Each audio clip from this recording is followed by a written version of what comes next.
राधे राधे, जय जय श्री राधे। आप सभी के हृदय विराजमान मेरे प्यारे प्रभु को प्रणाम। हमने मीरा जी के चरित्र में सुना था कि गिरधर गोपाल को छुपा दिया जाता है, चुरा लिया जाता है, और मीरा व्याकुल और विरह में डूब चुकी थी।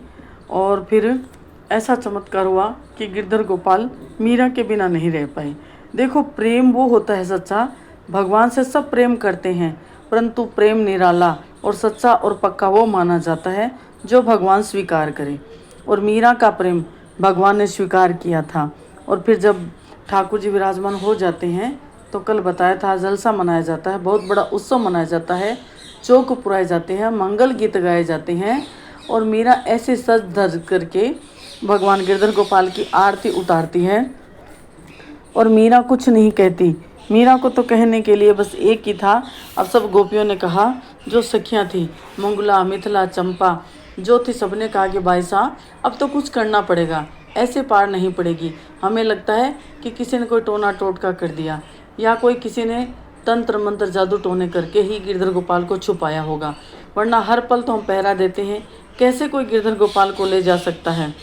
तो मीरा ने रूठे कंठ से उल्हाने छूट रही हैं। मीरा ने कहा कि कहाँ चले गए थे आप मुझे छोड़कर। हे कृष्ण, हे कृष्ण, हे मेरे स्वामी, मुझ दुखिया के तुम ही तो आधार हो, और ऐसे छोड़ छोड़ के चले जाते हो। आंसुओं की बाढ़ सी आ गई थी। मीरा का आंचल भीग गया और मीरा ने यही कहा, मैं तो थारी भजन भरोसे अविनाशी। कहा, मैं तो आपके जो मेरे भाव हैं वो भजन जानती हूँ, उसके अलावा मैं कुछ नहीं जानती। तीरथ व्रत तो कुछ नहीं कीण्यो, बन फिर्यो है उदासी। और कहा कि मैंने कभी कोई तीर्थ व्रत तो किया ही नहीं, और बन फिरो, और मेरे बन में भी नहीं फिरी। कहाँ ढूंढूं आपको, बस मन मेरा उदास हो गया था।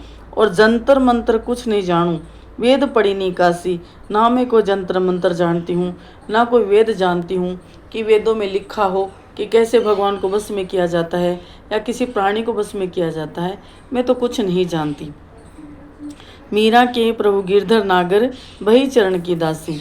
मैं तो आपके चरण की दासी हूँ, और इससे ज़्यादा मैं कुछ नहीं जानती। और फिर कहते हैं कि मिथिला की आध्यात्मिक जिज्ञासाएं, जो मिथिला थी, भगवान का चमत्कार वो पहले से जानती थी, परंतु अब तो अपनी आंखों के सामने देखा कि कैसे भगवान सिंहासन प्रकट हो जाते हैं। और मीरा इतनी प्रसन्न, इतना विश्वास मीरा का।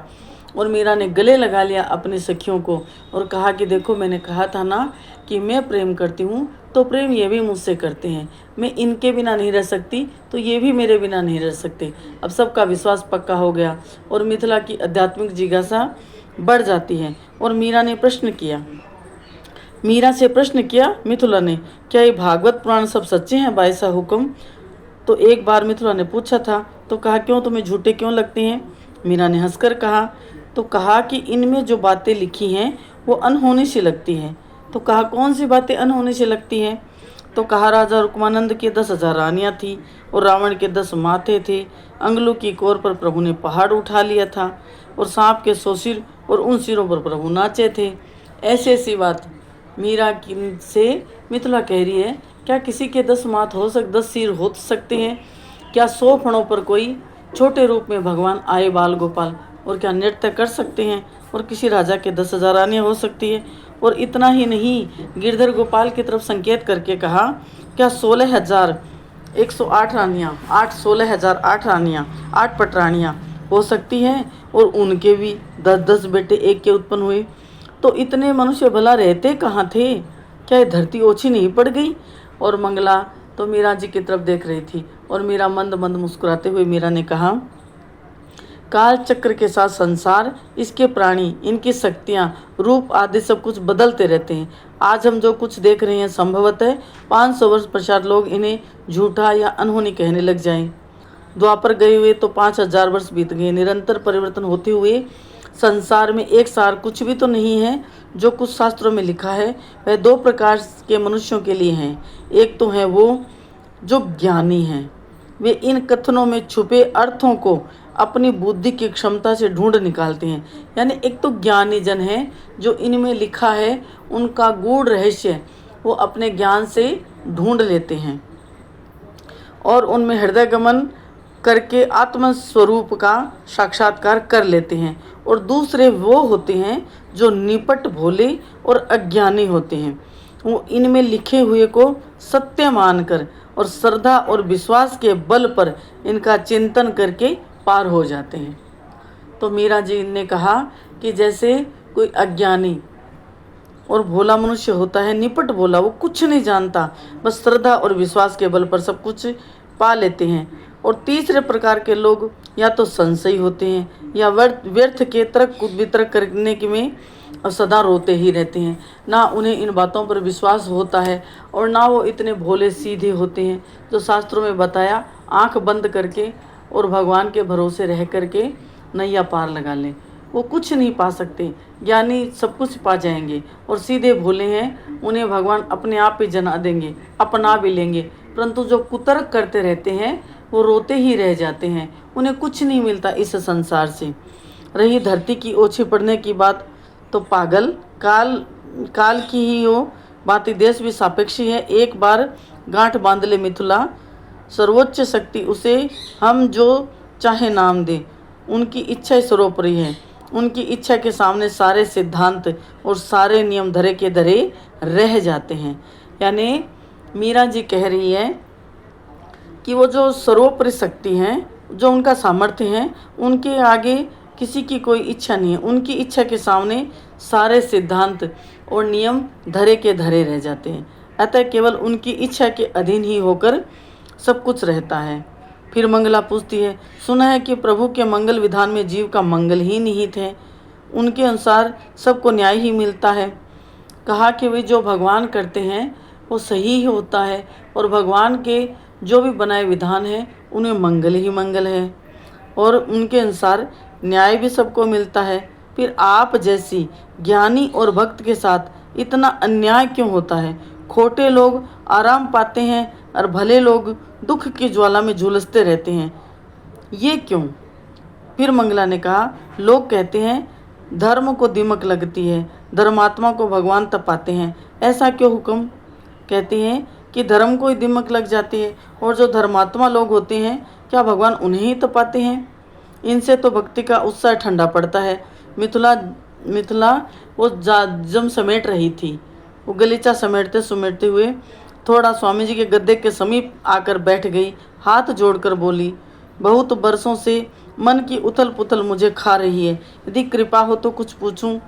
तो कहा, कृपा? इसमें क्या कृपा की क्या बात है? मीरा ने कहा, जो सचमुच जानना चाहती हो पूछ लो।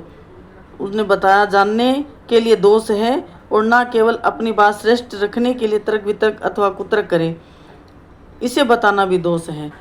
कहा कि अगर जिज्ञासा है और कुछ पूछना चाहती हो तो पूछ लो, बिना तर्क कुतर्क किए बिना। परंतु अगर कोई मीन में एक दोष निकालना है तो फिर वो बात दोषी होती है। हाँ, उनके विधान में जीव का उसी प्रकार मंगल है। मीरा जी कह रही है, हाँ, भगवान के विधान में जीव का उसी प्रकार मंगल है जिस प्रकार माँ के हर व्यवहार में बालक का मंगल निहित है। जैसे बालक को जब माँ खिलाती पिलाती है, सुलाती है, अथवा डांटती फटकारती है, मारती भी है।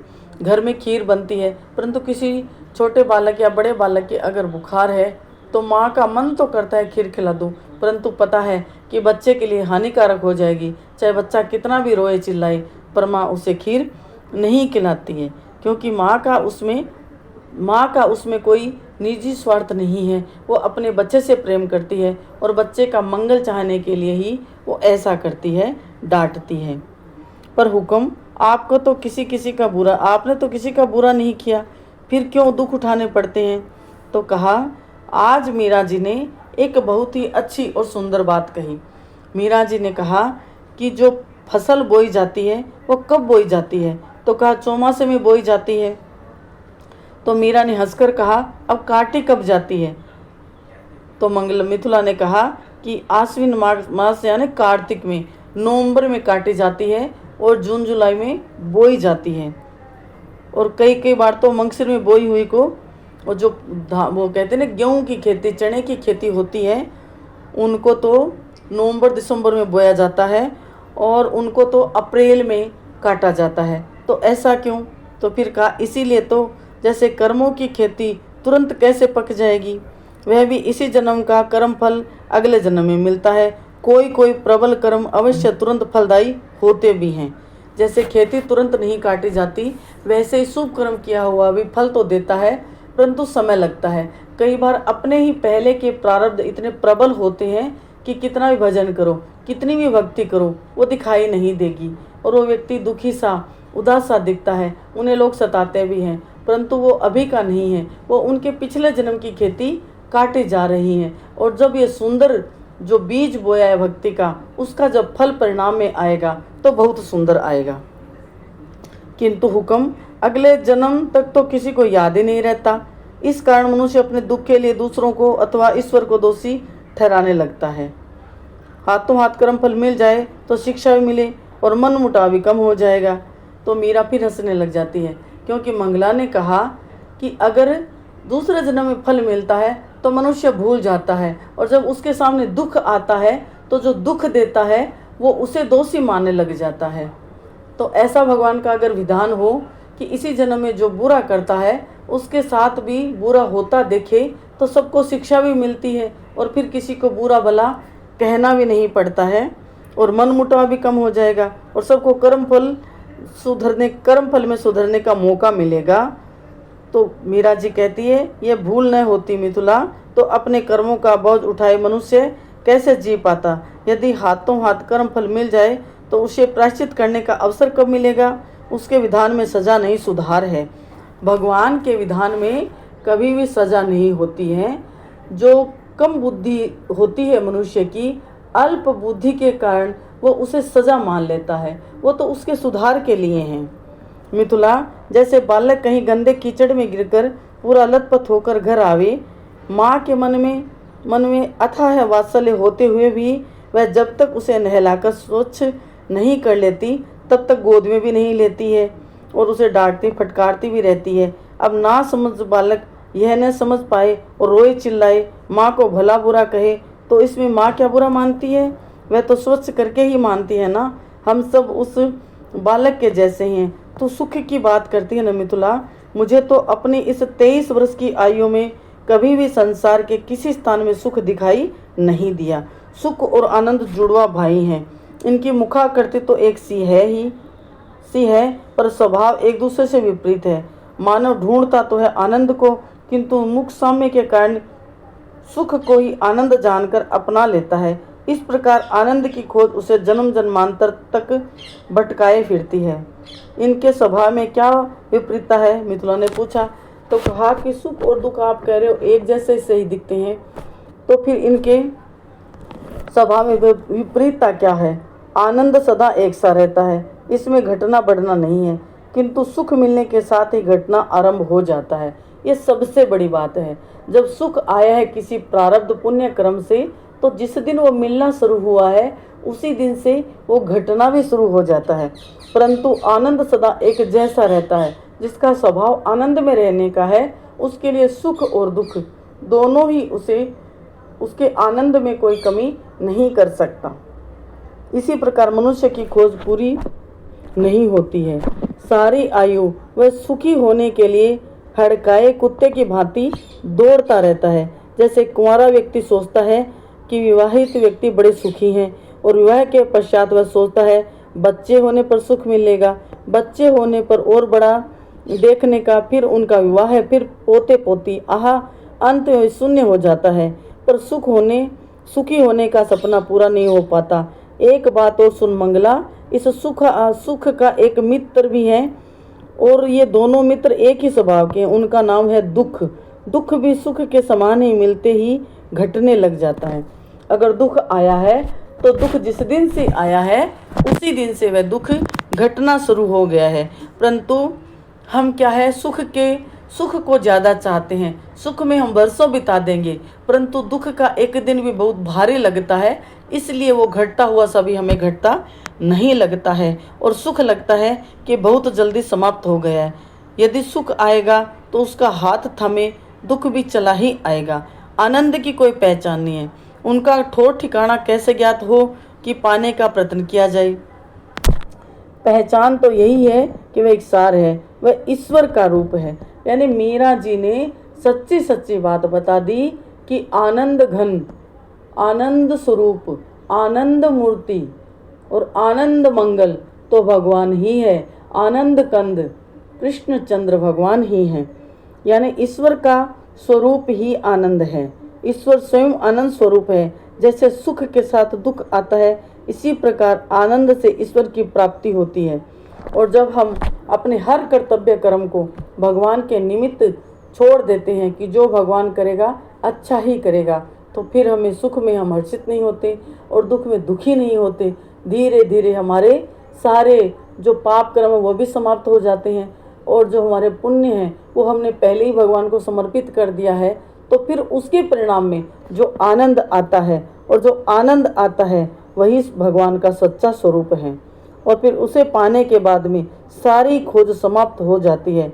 अब रही ठोर ठिकाने की बात, तो वो कहाँ मिलते हैं? वो मिलते हैं गुरु और संतों की कृपा से ही प्राप्त होता है। उसके लिए सत्संग आवश्यक है। संत जो कहे उसे सुनना, गुनना और करना आवश्यक है। दुख का मूल सुख ही है नहीं, और हाँ भी दुख और सुख दोनों का मूल इच्छा है। इच्छा का मूल मोह है। जैसे ही हम किसी चीज़ की इच्छा करते हैं, वो हमारी पूरी हो गई तो हम सुखी हो जाते हैं, और जो हमने कामना करी, इच्छा करी, जो पूरी नहीं हुई तो हमें दुख मिलता है। यानी कहने का मीरा जी कह रही है कि जो हमारी कामना इच्छा है वही दुख सुख को उत्पन्न करती है। उसी वजह से हम दुख सुख में ही लगे रहते हैं। इसलिए हमें इन इच्छाओं को छोड़ करके अपने कर्तव्य पर लगना चाहिए और सुख की दौड़ छोड़ देनी चाहिए, और जो भगवान ने दिया है उसी में सुखी रहेंगे तो फिर धीरे धीरे मन शांत हो जाता है। और मीरा और मंगला की ऐसी मीरा ने बातें पूछी, बहुत बातें पूछी, इतनी बातें पूछी कि मीरा ने कहा कि भाई आज तुम्हें क्या हो गया है। और फिर प्रहलाद जी की मीरा साथ साथ में भक्तों की कथा भी बताती रहती थी। प्रहलाद जी को उनके पिता ने पहाड़ से गिराया, समुद्र में डुबोया। तनिक सोच तो, पहाड़ के नीचे से उठकर या समुद्र से निकलकर वो सीधे सीधे घर क्यों चले जाते थे? कोई दूसरी दिशा उन्हें दिखाई नहीं देती थी। क्यों? वे दुख पाने के लिए रह रह करके पिता की दृष्टि के सामने चले आते थे, इसलिए कि उनके लिए घर और वन समान था। देखो, ये सबसे बड़ी बात है। जो भगवान के भक्त होते हैं उनके लिए घर और जंगल एक समान है। प्रहलाद जी को पिता इतना कष्ट देता, फिर भी वो उसी घर में चले आते, क्योंकि उनके लिए दुख का कोई इतना महत्व था ही नहीं। उनके हृदय में आनंद जैसी निधि समाई हुई थी। उन्हें दुख क्या होता है ये लगता ही नहीं था। वे पिताजी को अपनी निधि दिखाना चाहते थे, वो समझाना चाहते थे, वो बताना चाहते थे कि जो उन्हें मिला है वह सबको मिले। किंतु सुख के दीवानों को फुर्सत कहाँ है सुनने की और देखने की। बायसा फिर पूछती है, बायसा हुक्म, एक बात फरमाइए, क्या भक्त धर्मात्मा और भले लोग पिछले जन्म में दुष्कर्म करके आए हैं कि वर्तमान में दुख पाना उनका भाग्य बन गया, और सभी खोटे लोग उनके पिछले जन्म में धर्मात्मा थे कि इस जन्म में मनमानी करते हुए पिछले कर्मों के बल पर मौज मना रहे हैं? अरे नहीं, ऐसा नहीं होता। शुभ, अशुभ और मिश्रित इस प्रकार के कर्म करने वाले तीन भांति के मनुष्य होते हैं। इनमें भी मिश्रित कर्म करने वाले की संख्या ही अधिक है। इतने पर भी पापी केवल पाप ही नहीं करते हैं, जान अनजान में किसी न किसी तरह कुछ न कुछ पुण्य भी वो करते हैं। इस प्रकार पुण्यात्मा के द्वारा भी कोई न कोई पाप हो जाता है। तुमने देखा होगा मिथिला, माता पिता अपने संतान में तनिक भी खोट सह नहीं पाते। यदि दो बालक खेलते हुए लड़ पड़े तो माँ बाप अपने ही बच्चे को डांटते हैं कि तू इसके साथ खेलने गया ही क्यों। ठीक वैसे ही प्रभु अपने भक्त में तनिक भी कमी कालिख देख नहीं सकते। और जब प्रारब्ध बनने का समय आता है तो भक्त के संचित कर्मों में से ढूंढ करके उनके बुरे कर्मों का फल समावेश किया जाता है कि शीघ्र से शीघ्र सब समाप्त हो जाए और वह प्रभु चरणों में पहुंच जाए। तो ये सब बातें मीरा जी ने इतनी ज्ञान की। मीरा जी ने कभी कोई बड़े बड़े शास्त्र पोथी नहीं पढ़ी थी, परंतु ये बात सच्ची है कि उद्धव जी ज्ञानी थे। प्रेम पाने के लिए भगवान ने स्वयं उन्हें वृंदावन भेजा, गोपियों के पास संदेश के बहाने, और उन्हें प्रेम मिल गया। और मीरा प्रेमी थी, और प्रेमी होते हैं, जो भगवान के प्रेमी होते हैं, तो भगवान फिर उन्हें ज्ञान उनमें स्वतः भर देते हैं। एक दूसरे के पूरक हैं। अगर ज्ञानी हैं और भगवान में थोड़ी भी श्रद्धा है तो भगवान उनमें प्रेम भर देंगे। और प्रेमी भक्त को तो कहना ही क्या, उनमें प्रेम तो होता ही है। वो भगवान को ऐसे जानने लग जाते हैं, और भगवान की जो दासी माया है उनसे वो उलझते नहीं हैं, और धीरे धीरे ऐसी कृपा होती है कि जैसे हथेली पे पड़ा आंवला, हम चारों तरफ से देख सकते हैं कि कितनी रेखाएं हैं और आंवला कैसा है, वैसे ही प्रेमी भक्त के सामने सब कुछ स्वतः ही आ जाता है। और प्रेमी भक्त भी एक दिन इतना ज्ञानी हो जाता है जो बड़े बड़े ज्ञानी नहीं जान पाते। वो प्रेमी भक्त के हृदय में भगवान स्वयं बैठ करके ही सब कुछ बता देते हैं। और ऐसे ही मीरा जी ने बहुत सारे प्रश्नों का उत्तर दिया।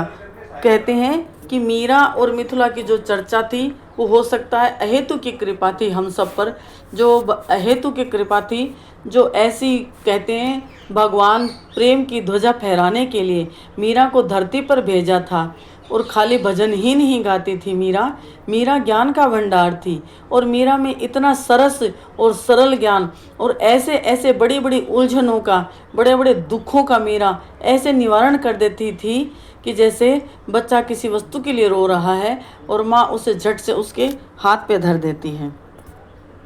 और मीरा कहती है कि भगवान इसीलिए भक्तों के जीवन में दुख देते हैं कि जल्दी से जल्दी उनके सारे दुख, उनके बुरे कर्म कट जाए और प्रभु के चरणों में पहुंच जाए, और पापियों पर दया करके प्रभु शुभ कर्मों का अपने प्रात भोग में समावेश किया जाता है कि किसी प्रकार यह सत्संग पा करके सुधर जाए, किसी प्रकार भक्त के पास रह करके इसकी बुद्धि सुधर जाए। भक्त के पास वो भगवत नाम रूपी चिंतामणि है, उसके बल से वह कठिन दुख और विपत्तियों को भगवान के भक्त तो जिनके बल से नाम रूप से और नाम रूपी चिंतामणि जिनके पास हैं, वो कठिन से कठिन दुख और विपत्ति को सह जाते हैं। फिर प्रभु की दृष्टि उस पर से जरा भी नहीं हटती है। यही कारण है कि भक्त सज्जन दुखी और दुर्जन सुखी दिखाई देते हैं। भक्त सज्जन जन होते हैं, दुखी दिखाई देते हैं, और दुर्जन व्यक्ति हमेशा सुखी दिखाई देता है। जगत में इतने लालच है बाईसा हुक्म, मनुष्य का मन विचलित न हो तो असंभव प्राय है। यदि भक्त नामक जीव अशेष दुख उठाकर कभी लालच की शिला पर फिसल पड़ा तो बेचारा दोनों से गया, मिथिला ने कहा। और दूसरी दासियां भी मुस्कुरा करके हंसने लगी। कहा कि अगर भक्त है और किसी कारण से वो फिसल गया तो वो तो दोनों तरफ से गया, ना तो उसे संसार मिला और ना भगवान मिला। और सब हंसने लगी। तो मीरा जी ने कहा, यदि इस पथ का पथिक विचलित होकर संसार के प्रलोभनों से शिला पर फिसल भी जाए तब भी उसी जीवन में ऐसे कई प्रसंग उपस्थित हो जाते हैं कि वह संभल जाता है। यदि नहीं संभले तो अगला जन्म लेने पर जहाँ से उसने साधना छोड़ी थी वहीं से आगे चल पड़ेगी। उसके आराध्य बार बार फिसलने का खतरा उपस्थित नहीं होने देते।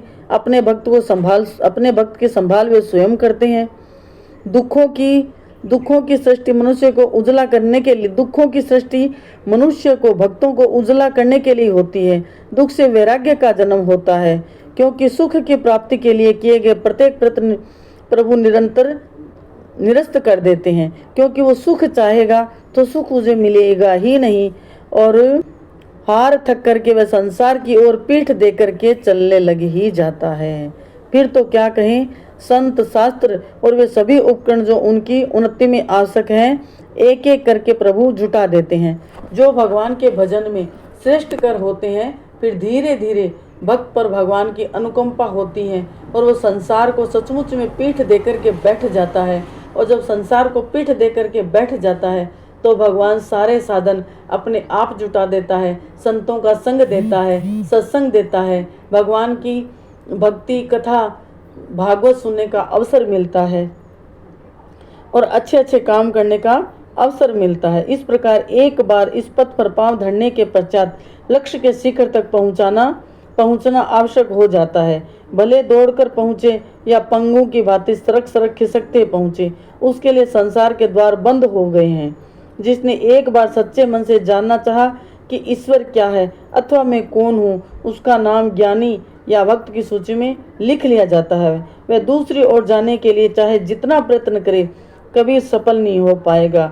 गिर गिर करके उठना होगा, भूल भूल कर पुनः पथ पकड़ना होगा। पहले और पिछले सब कर्मों में छांट छांट करके वे कर्म फल प्राप्त बनेंगे जो लक्ष्य की ओर ढेल दे। जैसे स्वर्णकार स्वर्ण को जब तक खोट न निकल जाए तब तक बार बार भट्टी में पिघलाकर ठंडा करता है, फिर कूट पीट कर, छील कर और नाना रत्नों से सजाकर सुंदर आभूषण तैयार करते हैं, वैसे ही प्रभु भी जीव को तपा तपा कर मार मार कर ही महादेव बनाते हैं। एक बार चल पड़ा फिर तो आनंद ही आनंद है, आनंद ही आनंद है। तो मीरा जी कह रही हैं कि जो हमें भक्तों के जीवन में दुख दिख रहे हैं वो दुख नहीं है, वो भगवान का भेजा हुआ एक विधान है। जो कुछ त्रुटियां पहले जन्म में हो चुकी थी तो उनको वहीं पर कैसे भी करके रो के हंस के वो भोग ले और भगवान का भक्त बन जाए। फिर भगवान कंकड़ से शंकर बनाते देर नहीं लगाते हैं। तो आज के मिथिला और मीरा जी की जो आध्यात्मिक चर्चा है, जो हमें बहुत ही ज्ञान देने वाली है, बहुत ही सीख देने वाली है। आज के बाद में हमें कभी नहीं सोचना है कि जो हमारे सामने दुख आया है या जो हमें कोई दुख दे रहा है, यह भगवान का विधान है, यह मंगल विधान है। इस विधान में कुछ न कुछ छिपा है, हमें सीख लेनी है कि कैसे भी भगवान चाहता है कि हम इस संसार से पीठ फेर करके बैठ जाएं। हम चाहे तब भी भगवान हमें संसार में नहीं फंसने देंगे। बस भगवान की यही अहेतु की कृपा है। पर हम बालक की तरह रोते हैं, बिलखते हैं और वहीं फिसल कर उसे संसार में जाना चाहते हैं और भगवान बार बार हमें रोक रोक करके, मार कर, पीट कर कैसे भी उस भयानक संसार से बाहर लाना चाहता है। वो अहेतु की जो माँ है, मीरा कह रही है, वही हमारा परम सत्य है, परम धर्म है कि भगवान के बनाए विधान को हम हंस हंस करके निभा दें और अपनी भक्ति में कभी भगवान को दोषारोपण ना करें और कभी भगवान के मंगल विधान में हम ये ना कहें कि भगवान ने ये क्या कर दिया, हम दुखी हैं और ये सामने वाले इतने सुखी क्यों हैं। यही आज की कथा का सार है। मीरा जी अपनी सब सखियों को समझा करके, क्योंकि जो कल तक मीरा जी के लिए इतनी दुखी हो गई थी, राणा को और उदा को बुरा भला कह रही थी कि मीरा जी के साथ इन्होंने बहुत बुरा किया, मीरा नहीं चाहती थी कि इनका मन मैला हो, ये तो सारे मेरे प्रारब्ध हैं, राणा के साथ, उदा के साथ मेरा संबंध है, ये मुझे दुख दे रहे हैं, परंतु इस दुख की काली छाया मेरी इन कोमल सखियों के हृदय में ना पड़े और वो किसी से बैर ना करे। बस भगवान का विधान मान करके मीरा ने सबको समझाया और सब प्रसन्न हो गई और सबसे कहा कि कुछ समझ में आया, अब अपने मन को मैला मत करना, जो भी किया इस लीलाधारी नटखट गिरधर गोपाल ने किया। यही हमसे छुप गए थे, शायद हमारे प्रेम की परीक्षा ले रहे थे, इसलिए वो हमसे छुप गए थे। और जब हम प्रेम से इनको पुकारा, इन्हें विश्वास हो गया कि हम इन्हीं की हैं, तो ये वापस आ गए हैं। किसी के लिए अपना मन मैला ना करो। और मीरा जी ने फिर भजन गाया है भगवान का। और मीरा कहती है, ऐसी देह बारंबार कहो कहाँ पाइए, भूलत बावरे तू अब तो सयानो होए, रतन अमोलक हैं काहे को ठगाइए, सो मुझे विचार करी ठगन को संग पाइए। विचार करके ही ठगन का संग करो कि जो हमें भगवान से दूर कर रहे हैं। सुंदर कहते ताते सावधान क्यों न होत, हरि को भजन कर हरि ही को पाइए। ओहो वह प्रेम कैसा बंधे है जगत के स्वामी, कभी भेष बहरा करते, कभी रूप नरसिंह का धरते, वहाँ पकड़ लेते भक्तों को लेते उबार, कहते हैं भवसा करते हैं भवसागर से पार। वो है नाथ चराचर स्वामी और वही अंतर्यामी, तप जप में तप में योग क्रिया में निर्गुण जो कहलाते हैं, वही प्रेम मंदिर में आकर मीरा के गिरधर गोपाल सगुण रूप बन जाते हैं, नाचते हैं भक्तों के आगे निरंजन निर्विकार अंतर्यामी। और मीरा कहती है, प्राणनाथ गोविंद हे प्रभु तजि सेवित चरण विराने, सब जड़ जीव कुटिल कायर खल केवल कृष्ण सयाने, एक खविया तुम्ही कन्हैया काहे देर लगाई रे, जैसी भी हूँ नाथ तुम्हारी हूँ तुमसे ही प्रीत घनेरी है। और मीरा बहुत प्रसन्न हो जाती है। सब सखियाँ खिल खिल के हंसने लगती हैं। और मीराबाई से कहती है बस अब बहुत समय हो गया है, बहुत कथा भागवत बहुत बातें हो गई है। और मीरा हंसने लग जाती है, क्योंकि मीरा तो भगवान की भक्ति के और भगवान के भजनों के अलावा कुछ जानती ही नहीं थी। और कहा कि मेरे गिरधर गोपाल को भूख लगी है, पकवान बनाओ और भगवान की आरती की तैयारी करो। कोई न जाने इस जीवन की शाम मन को ऐसा बना लो, भजन बिना चैन आवे, हर सांस में हरि का नाम सुहावे। मीरा कह रही है अपने मन को ऐसा बना लो कि बस भगवान के भजन के बिना चैन ही नहीं पावे। और मीरा फिर एक तारा लेकर के गाने लग जाती है। नटवर नागर नंदा भजो रे मन गोविंदा, सांवली सूरत मुख चंदा भजो रे मन गोविंदा। तू ही नटवर तू ही नागर तू ही बाल मुकंदा भजो रे मन गोविंदा। नटवर नागर नंदा भजो रे मन गोविंदा। जय जय श्री राधे। आपको हमारे भक्तमाल में मीरा जी का चरित्र अच्छा लगे तो आप सुनो, और वैसे आप सब सुनते हो, थोड़ा लाइक कर देते हो तो हमारा भी उत्साह बढ़ता है और आगे से आगे चरित्र और आगे जल्दी से जल्दी पूरा करने का मन बना रहता है। कई बार क्या होता है कि बहुत दिनों तक ना कोई लाइक आता है और ना कोई सब्सक्राइब बढ़ता है, तो लगता है कि हम हमारे ठाकुर को ही क्यों न सुना दे। इतनी मेहनत करके जो वीडियो डालते हैं और उनमें भी कोई ऐसी सफलता ना मिले तो बस, क्योंकि ये तो मीरा जी का चरित्र हम कहते हैं, मीरा जी का चरित्र है, कोई साधारण कोई कहानी किससे नहीं है। इनको सुन कर के जीवन सुधरता है। आपको अच्छा लगे तो लाइक भी करना, सब्सक्राइब भी करना। और अब जल्दी से जल्दी हम दूसरा एपिसोड लेकर आपके लिए आएंगे, क्योंकि हमारे पास अब बहुत फ़ोन आने लगे हैं कि मीरा जी के चरित्र के बाद द्रौपदी जी का चरित्र और द्वारिकाधीश का चरित्र हमें करना है। इसलिए अब कोशिश करेंगे जल्दी से जल्दी मीरा जी के चरित्र को आप तक पहुंचाने की कोशिश करेंगे। राधे राधे।